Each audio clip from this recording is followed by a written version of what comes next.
प्राणनाथ प्यारे की जय। बोलो श्री सतगुरु महाराज की जय।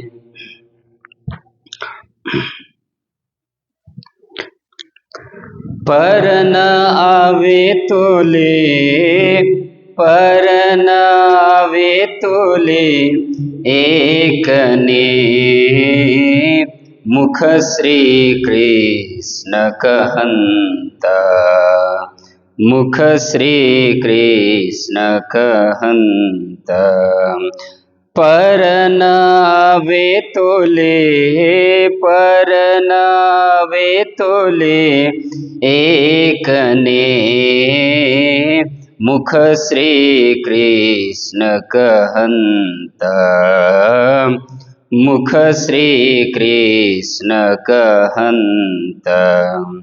प्रसिद्ध प्रघट पाधरी, प्रसिद्ध प्रगट पाधरी, किवता किव करंत, किवता किव करंत, मुख श्री कृष्ण कहंता, मुख श्री कृष्ण कहंता। कोट करो नर मेध, कोट करो नर मेध, अश्वमेध अनंत, अनेक धर्म धरा विषे, अनेक धर्म धरा विषे, तीर्थवास वसंत, मुख श्री कृष्ण कहंता, मुख श्री कृष्ण कहंता। सिद्ध करो साधना, सिद्ध करो साधना, विप्रमुख वेद वदंत, विप्रमुख वेद वदंत, सकल क्रियासु धर्म पालता, सकल क्रियासु धर्म पालता, दया करो जीव जंत, मुख श्री कृष्ण कहंता, मुख श्री कृष्ण कहंता। पर न आवे तो ले, पर न आवे तो ले, एक ने मुख श्री कृष्ण कहंता, मुख श्री कृष्ण कहंता। व्रत करो विध विधना, व्रत करो विध विधना, सती थावो शीलवंत, वेश धरो साध संतना, वेश धरो साध संतना, ज्ञानी ज्ञान कथंत, मुख श्री कृष्ण कहंता, मुख श्री कृष्ण कहंता। मेहराज कहे मुख ये धन, मेहराज कहे मुख ये धन, जो बलि रुधिर मंत, जो बलि रुधिर मंत, चौथे भवन ते जीतिए, चौदे भवन ते जीतियो, धन धन ये कुलवंत, मुख श्री कृष्ण कहंत, मुख श्री कृष्ण कहंत। मेहराज कये मुख ये धन, मेहराज कहे मुख ये धन, जो बलि रुधिर मंता, चौदे भवन ते जीतिए, चौदे भवन ते जीतिए, धन धन ये कुलवंत, मुख श्री कृष्ण कहंत, मुख श्री कृष्ण कहंत। परनावे तोले, परनावे तोले एक ने, मुख श्री कृष्ण कहंत, मुख श्री कृष्ण कहंत, मुख श्री कृष्ण कहंत। बोलो श्री सतगुरु महाराज की जय। हुकुमे गावे महामत, उड़ाए असत थाप्यो सत, सब पर कलश हुओ आकरत, भई नहीं रे नवखंडो आरती, भई नहीं रे नवखंडो आरती।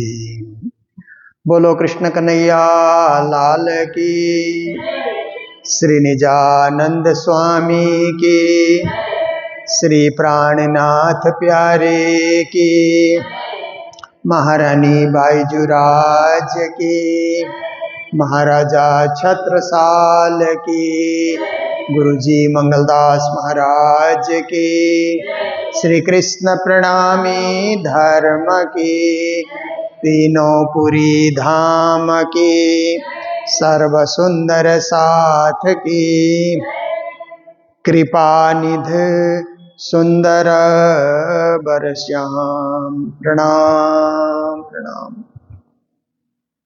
उपस्थित धर्मप्राण शिरोमणि सुंदर साथ जी, माताएं बहनें भाइयों, सुंदर बरश्याम, सुंदर सब कुछ सुंदर हो,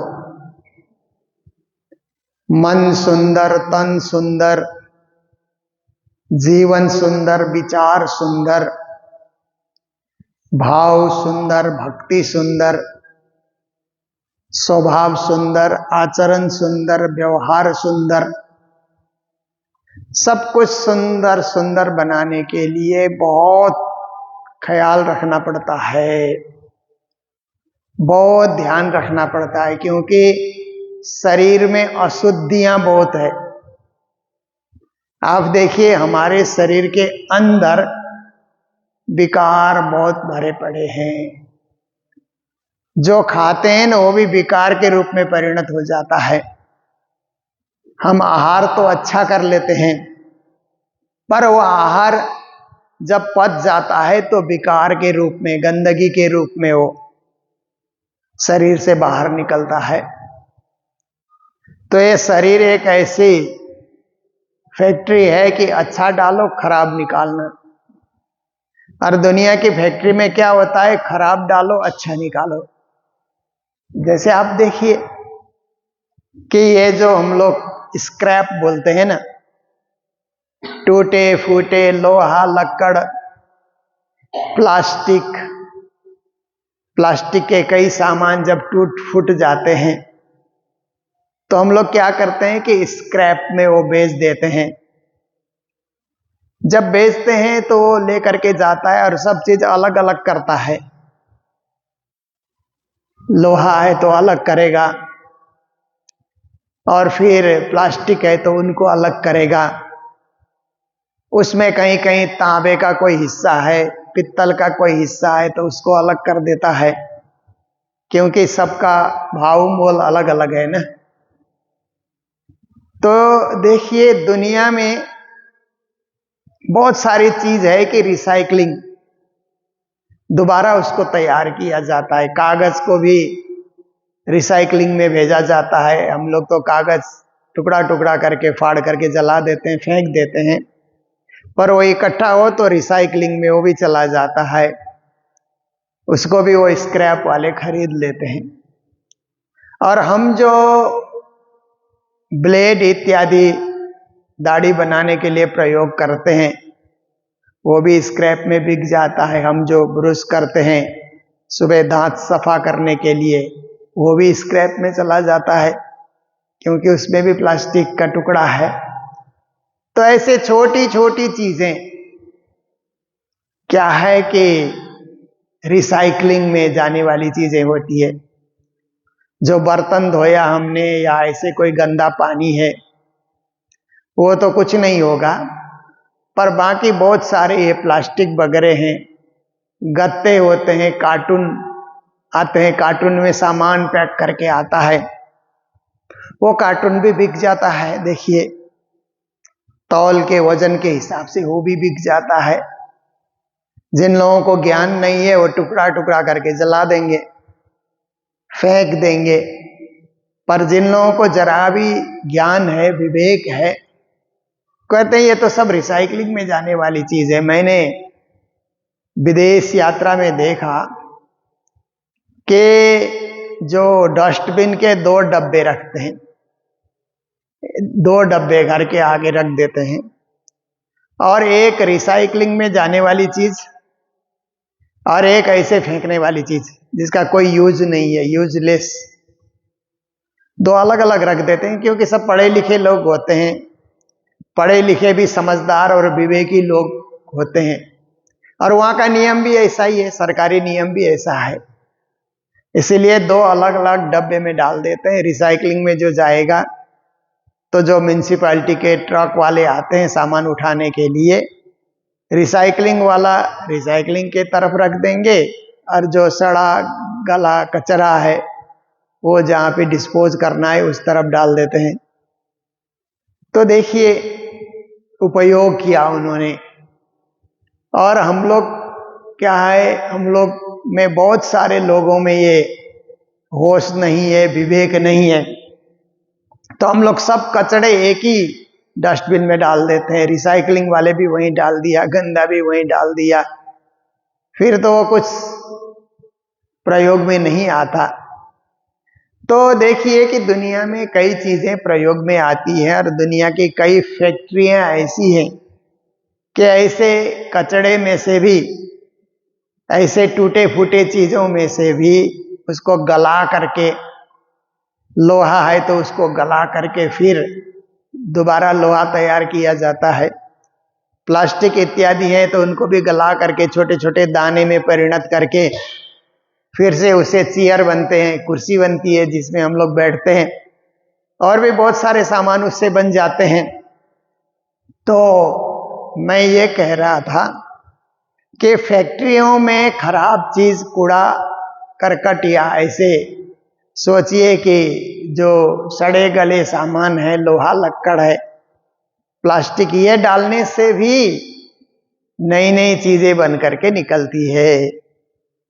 पर मनुष्य शरीर एक ऐसी फैक्ट्री है कि अच्छी अच्छी चीजें खा करके भी गंदगी, शरीर की फैक्ट्री में गंदगी बनती है। तो ऐसे शरीर को, क्योंकि शरीर की रचना ही ऐसी है, इसमें हम कुछ कर भी नहीं सकते, सृष्टि का नियम ऐसा है, और सृष्टि ने इस प्रकार के शरीर की रचना की, तो उसमें हम कुछ बदल नहीं सकते हैं, हमारे चाहने से कुछ बदलाव नहीं आएगा। तो गुरु महाराज ने मंगल सूक्ति में कहा कि तुम्हारे प्यास है ही क्या कि जो राज्य को चढ़ाओ, क्योंकि गाय का दूध चढ़ जाता है, मोर का पंख चढ़ जाता है, वृक्षों के फल चढ़ जाते हैं, पौधों के फूल चढ़ जाते हैं राज्य को। देखो पर मनुष्य के शरीर में ऐसी कोई चीज तो है नहीं। देखिए वो गाय होती है ना, पहाड़ों में मिलती है, हिमालय के पास में जो गाय मिलती है, उनकी पूंछ से चंवर बनाया जाता है। फिर हम लोग श्री जी, साहेब जी, मेहरबान चंवर डोलते रहते हैं। है वो गाय की पूंछ, एक विशेष जाति की गाय होती है, उसकी पूंछ है। तो अब देखिए वो भी कुछ काम आ गया। और कई कई जानवर की जो चमड़ी होती है उससे ढोलक बना लेते हैं, तबला बना लेते हैं और उसी से मधुर आवाज निकालते हैं। और कई कई जानवरों के आंत से तंबूरा बनाते हैं, फिर तू तू तू की आवाज उससे आती है, गाना गाते हैं उससे। आप देखो हाथी के दांत तो बहुत कीमती कहे जाते हैं, हाथी के दांत को अमूल्य माना जाता है, गैंडे के सींग को भी अमूल्य माना जाता है, और बहुत सारी चीजें तो औषधियों में भी प्रयोग किया जाता है। और बहुत सारे लोग बहुत सारी चीजें कुछ श्रृंगार की चीजों के रूप में, साज सज्जा की चीजों के रूप में उनको सजाया जाता है। पर मनुष्य का शरीर देखिए, ये जो जंगल में जो मृग की एक प्रजाति होती है ना, बारहसिंगा कहते हैं ना, लंबे लंबे सींग, उनके लंबे सींग लेकर के चलते हैं। और उनके मरने के बाद उनकी खोपड़ी और उस सींग को लोग बहुत पैसा दे करके खरीदते हैं और अपने सिटिंग रूम में सजाते हैं, उसको शुभ भी मानते हैं। सिटिंग रूम में सजा करके बारहसिंगा का सिंग को उन्होंने सजा दिया सिटिंग रूम में। और आदमी की खोपड़ी आप देखिए, मरने के बाद कोई काम नहीं आती है। कोई खोपड़ी घर में सजा करके अपने बाप दादों का खोपड़ी सिटिंग रूम में सजा के रखता भी नहीं है। रखेगा तो डर होगा उसको कि कहीं भूत बरन करके मुझे ही न खा जाए। तो देखो कि मनुष्य के शरीर में है ही क्या जो समाज को काम आए, परमात्मा की सेवा में अर्पित हो। कुछ नहीं है, कुछ नहीं है ऐसा भी नहीं कह सकते। हमारे अंदर जो भाव है, भक्ति है, प्रेम है, सेवा की भावना है, ये परमात्मा को चढ़ती है। शरीर तो नहीं चढ़ेगा। शरीर चढ़ेगा कहां तक कि लंबे होकर के प्रणाम हमने किए तो एक बार शरीर अर्पित हो गया, पर शरीर के अंदर जो भावना है वो तो परमात्मा को चढ़ती है ना। इसीलिए गुरु जी ने कहा कि भाव को भी शुद्ध नहीं बना सके तो क्या चढ़ाया परमात्मा को। शरीर तो चढ़ेगा नहीं, अशुद्ध है ये शरीर। इसीलिए हमारे शरीर से जो निकलता है वो भाव निकलता है, भक्ति निकलती है, प्रेम उद्भव होता है, वही परमात्मा को चढ़ाना है। तो इस प्रकार से हम क्या कर सकते हैं कि सुंदर बन सकते हैं। सुंदर कार्य हमने किया, सुंदर विचार हमने रखा, सुंदर सेवा हमने की तो हम सुंदर हो गए। अच्छा काम करने वाले सुंदर कहे जाते हैं, सुंदर साथ कहे जाते हैं। और राज्य को सुंदर बर कहा जाता है, सुंदर बर श्याम। जैसे एक जगह निज नाम में कहा ना, श्री श्यामा जी बर सत्य है, वहां तो श्यामा बर कहा, यहाँ पर सुंदर बर कहा। सुंदर साथ के बर को भी सुंदर बर कहा जाता है, जो अति सुंदर हैं, सुंदर में भी सुंदर हैं, सुंदरों के भी वो राजा हैं तो भी उनको सुंदर बर कहा जाता है। तो आज की चौपाई भोग है। ये वाणी में दो जगह भोग का वर्णन हुआ है। एक तो रास में फरतन फेर बाजोटी रंग पाकी परवाली, रास होने के बाद जो वहां पर भोज हुआ, वन भोज हुआ, रास मंडल में ही जो भोज हुआ वो एक भोग का प्रकरण आता है कि कैसे चौकी और बाजोट वहां पर बिछा करके राजश्यामा भोग व्यंजन ग्रहण करने के लिए बैठते हैं और सखियां वितरण करती है। इंद्रावती का युद्ध वितरण की सेवा में संलग्न रहता है। ये रास में वर्णन आता है। तो वाणी में एक बार भोग रास में आया और दोबारा भोग आता है तो किरंतन में, ये किरंतन का जो 57वां प्रकरण है उस प्रकरण में भोग आता है। और ये भोग को राग काफी में सजाया गया है। और हमारे गायक वृंद जो शास्त्रीय संगीत से जो ये साधना करते हैं उनको ये राग का नाम पता होता है। तो राग काफी है। इस राग में इस भोग को सजाया गया और प्राणनाथ जी के समय में उस राग में ये गाया जाता रहा। कालांतर में ये राग गाने की परंपरा कम हो गई। आजकल तो फिल्मी राग में फटाफट लोग गा लेते हैं, पर शास्त्रीय राग में गाने का आनंद कुछ निराला होता है, अपूर्व होता है, और उसमें से भक्ति और भावना प्रकट होती है। तो देखिए, कृपा निधि सुंदर बरश्याम, आज की चौपाई में श्री जी कह रहे हैं, हरिद्वार का ही ये प्रसंग माना जाता है इस प्रकरण को भी।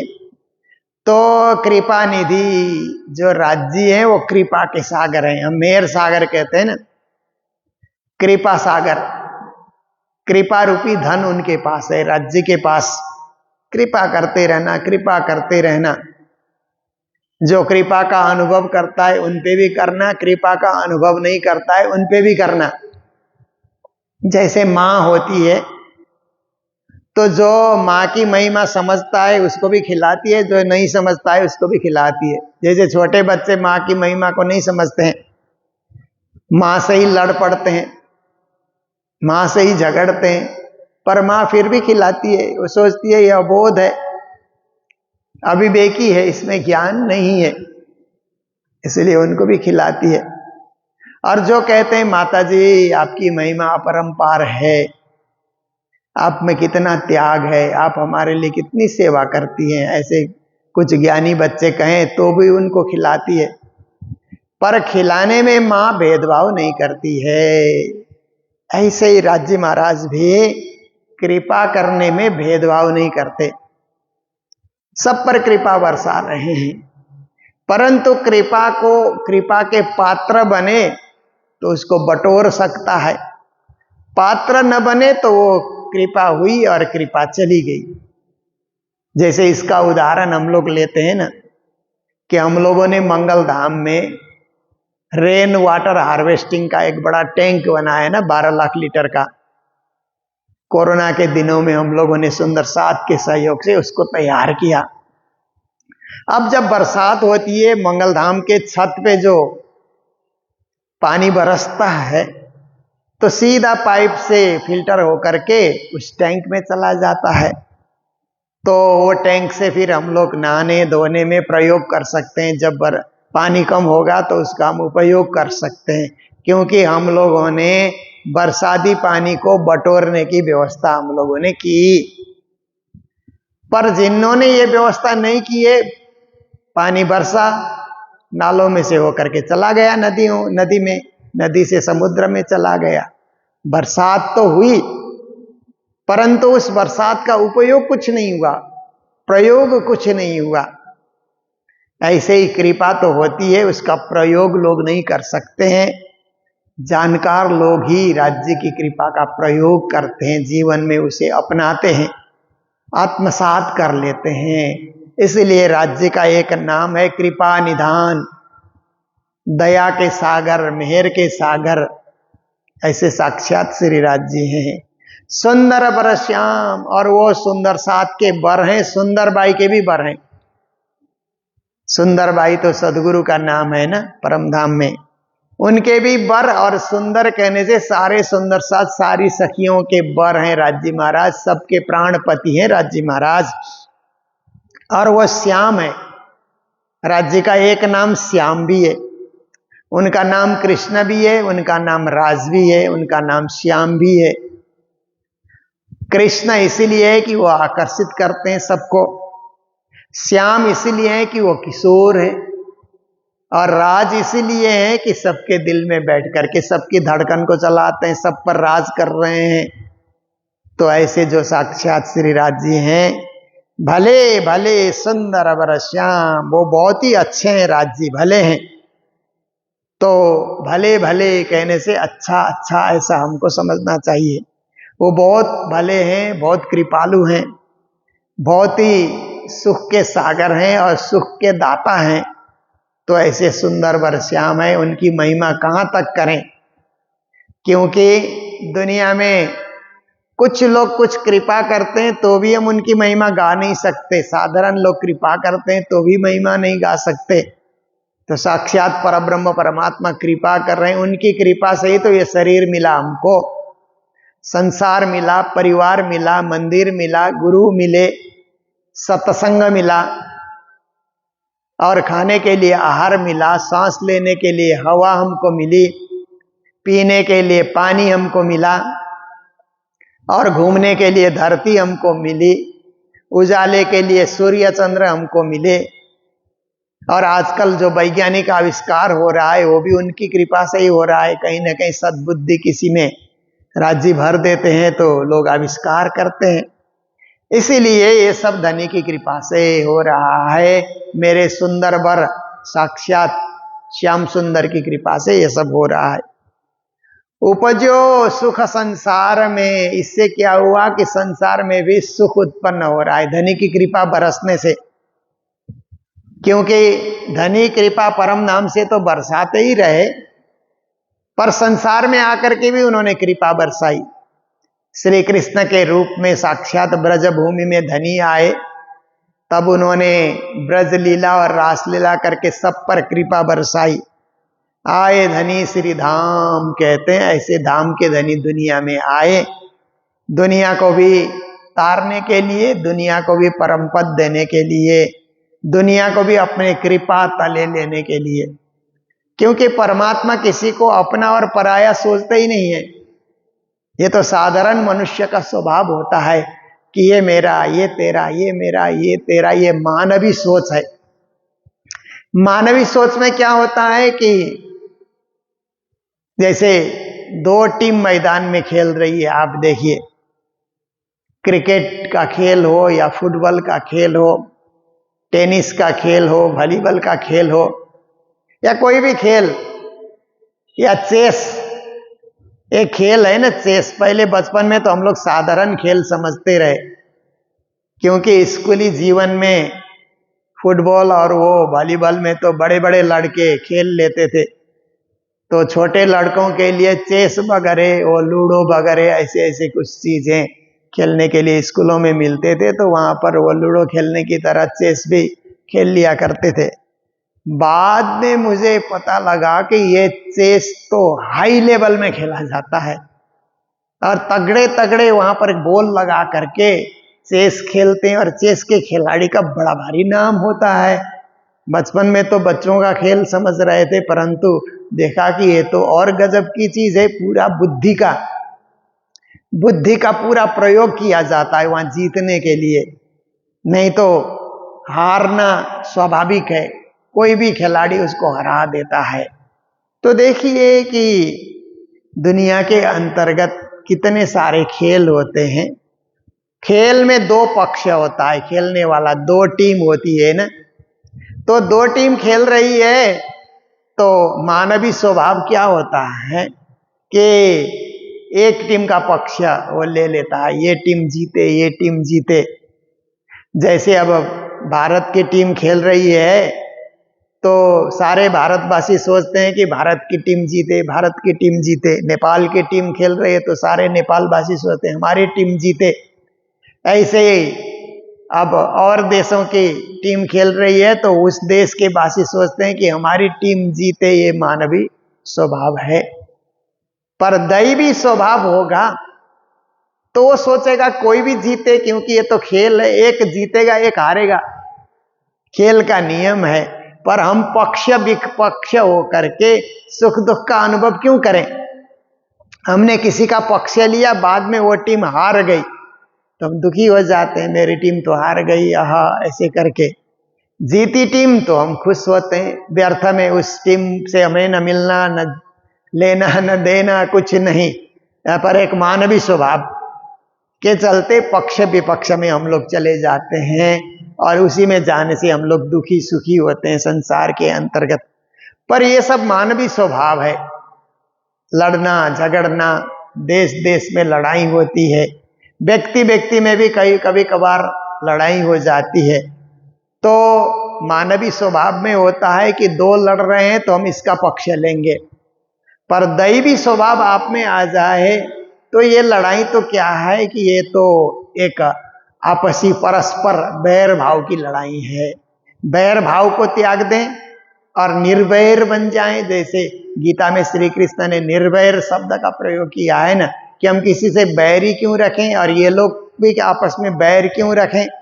ऐसे उच्च कोटि की भावना होती है। और साक्षात परमात्मा तो यही सोचते हैं कि किसी पक्ष में वो होते नहीं हैं, वो निष्पक्ष रहते हैं। और कृपा बरसाने में भी निष्पक्ष कृपा बरसाते हैं परमात्मा। ये मेरा भक्त है, इस पे कृपा बरसाएं, ये मेरा अभक्त है, इस पे कृपा न बरसाएं, ऐसा वो कभी सोचते नहीं हैं।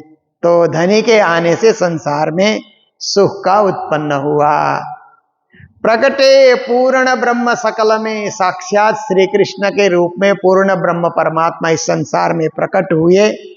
ब्रह्म सृष्टि सिरताज, और ब्रह्म सृष्टि के तो सिरताज हैं, सिर के ताज, सिर के मुकुट, सिर में जो मुकुट धारण किया, मुकुट मणि भी कहा जाता है। उच्च से उच्च, उससे उच्च कोई पद ही नहीं है। अलंकृत करने के लिए, सम्मानित करने के लिए कुछ ऐसे पद होते हैं कि उससे परे कोई वाक्य ही नहीं है, वहां जाकर के रुक जाना पड़ता है ना। तो ऐसे ही सिरताज कहने से इससे ऊंचा कोई अब पद नहीं है। ऐसे धनी हमारे सिरताज हैं, सिर के ताज हैं। तो ब्रह्म सृष्टि सिरदार, सिरदार का अर्थ होता है सर्वश्रेष्ठ, नायक, अग्रगण्य, नेतृत्व में रहने वाले। ईश्वरी सृष्टि और जीव की, और सृष्टि तो तीन है, क्योंकि सृष्टि की तीन कोटि बताई गई है। जहां जहां से आए उस हिसाब से भी कोटि बन गई। और जैसे जैसे सब स्वभाव प्रकट करते हैं, व्यवहार प्रकट करते हैं, उससे भी तीन कोटि हो जाती है। तो दुनिया में ये श्रेणी होना तो स्वाभाविक है। स्कूल में भी तीन श्रेणी होती है। पहले पहले तो क्या होता था कि एक स्टूडेंट फर्स्ट होता है, दूसरा सेकंड होता है, तीसरा थर्ड होता है, ऐसे करके देखा जाता था। अब की पढ़ाई में क्या होता है कि ए ग्रेड का है, कि बी ग्रेड का है, कि सी ग्रेड का है। वहां भी तीन कोटि तो आ गई, परंतु ए ग्रेड कर देने से 8-10 स्टूडेंट ए ग्रेड में जा सकते हैं। एक ही को फर्स्ट करने से तो औरों के भी उतने मार्क्स हैं, 1-2 मार्क्स की कमी हो तो उसको दूसरा बनाया जाता था। अब शिक्षा प्रणाली में कुछ परिवर्तन करके ये 80% से ऊपर मार्क्स है तो ए ग्रेड उसको दे दो, और 60% से ऊपर मार्क्स है तो बी ग्रेड उनको दे दो, और केवल पास मार्क्स है उसका 40% से 60 के बीच में तो सी ग्रेड में उसको रख दो, और पास मार्क्स से भी कम ला रहा है तो डी में रख दो उसको। नीचे नीचे वो क्या है कि ये श्रेणियां होती है हर जगह। ये श्रेणियां विभाजन होने से ही लोगों में जो क्षमता है, लोगों के पास जो काबिलियत है, उसका मूल्यांकन होता है। ऐसे ही भक्ति जगत में भी किसमें क्या काबिलियत है, किसमें क्या क्षमता है, किसमें क्या शक्ति है और किसमें कितनी भक्ति है, इसका मूल्यांकन करने के लिए ब्रह्म ईश्वरी जीव के रूप में 3 श्रेणी बांटी गई है। तो ब्रह्म सर्वश्रेष्ठ को, ईश्वरी दूसरे नंबर में, जीव सृष्टि साधारण सृष्टि को, सब आए करो दीदार। जब पूर्ण ब्रह्म परमात्मा आते हैं तो केवल ब्रह्म सृष्टि पे कृपा बरसाएंगे ऐसा नहीं सोचते हैं। उसी तरह की कृपा ईश्वरी जीव, और जीव में भी निकृष्ट जीव को भी उसी तरह परमात्मा कृपा बरसाते हैं।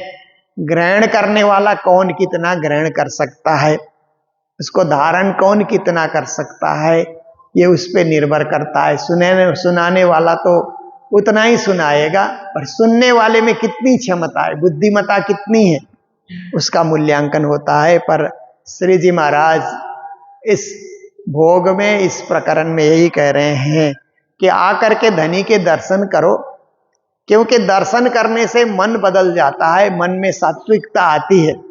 जब तक नहीं आएंगे तो वो भाव नहीं जगता है। जैसे मंगल धाम है, जो आए उनका भाव जग गया मंगल धाम के प्रति, बार बार आते हैं, बार बार आने की सोच बना करके जाते हैं। और जो एक बार भी नहीं आया वो सोच बना ही नहीं सकता है, क्योंकि स्थान में आए बिना, दर्शन में हाजिर हुए बिना वो प्रेम प्रकट होता ही नहीं, वो भक्ति प्रकट होती नहीं है। कुछ कुछ ऐसी जगह है कि वहाँ जाने से ही भक्ति प्रकट होती है, वहाँ जाना पड़ता है समय निश्चित करके। तो श्री जी कहते हैं आओ और आकर के दर्शन करो। तो आज इतना ही, क्योंकि आज का भी हमारा समय पूर्ण होने आया और ये प्रकरण और व्याख्या तो चलती ही रहेगी, क्योंकि इसका कोई अंत नहीं है। वाणी चर्चा हमेशा आप लोग सुनते ही हैं, ग्रहण करते ही हैं। आज के दिन जो भोग भंडारे की सेवा, नाश्ते की सेवा और ये भंडारे की सेवा आई है, सुबह नाश्ते की सेवा में ये मुंबई निवासी माताजी बेजोबाई, सुपुत्र प्रहलाद राम गर्ग, सुपुत्री निशा देवी, सुपुत्र अजय गर्ग के जन्मदिन पर परिवार की ओर से यह सेवा दी गई है। उनको भी मंगल बधाई, मंगल कामनाएं। और आज ही के दिन यूके इंग्लैंड निवासी आशीष छेत्री जी, जो कालिम्पोंग के निवासी हैं, इन दिनों में इंग्लैंड में वो अपने जॉब करते हैं, तो उन्होंने अपने माता पिता के स्मृति में, माता का नाम है भक्ति माया छेत्री, पिता का नाम लाल बहादुर छेत्री और उनके भाई अरुण छेत्री, तो माता पिता के नाम से उन्होंने आज के भंडारे की सेवा उन्होंने प्रदान की है। तो आशीष जी को मंगल बधाई, और माता पिता को हम लोग भावना अर्पण करते हैं, श्रद्धा अर्पण करते हैं, और राज्य ऐसी सेवा करने के लिए उनको मौका देते रहें। और अन्य हमारे श्रोतागण भी जो ऑनलाइन श्रोता हैं, श्री राज जी सभी को इस प्रकार सेवा करने की शक्ति प्रदान करते रहें। आप सब लोग इसी प्रकार सेवा करते हैं तो मंगल धाम सुंदर रीत से संचालित होकर के आगे बढ़ता है। गुरु की सेवा होती है और गुरु के स्थान में बैठे हुए सुंदर साध की भी सेवा होती है, गुरुकुल के बच्चों की भी सेवा होती है। तो ये दुर्लभ सेवा आपको सुलभ हो रहा है, तो सभी सहभागी बने बखत बखत पे, ये आप सबसे अनुरोध करते हुए आज के प्रसंग को यहीं विराम दे रहे हैं। बोलो सतगुरु महाराज की, श्री प्राणनाथ प्यारे की, सर्व सुंदर साथ की। प्रकटे पूर्ण ब्रह्मा सकल में, ब्रह्मा सृष्टि सिरदार, ईश्वरी सृष्टि और जीव की, सब आए करो दीदार, सब आए करो दीदार। बोलो श्री प्राणनाथ प्यारी की, श्री धाम के धनी की। प्रणाम।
सब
Amen.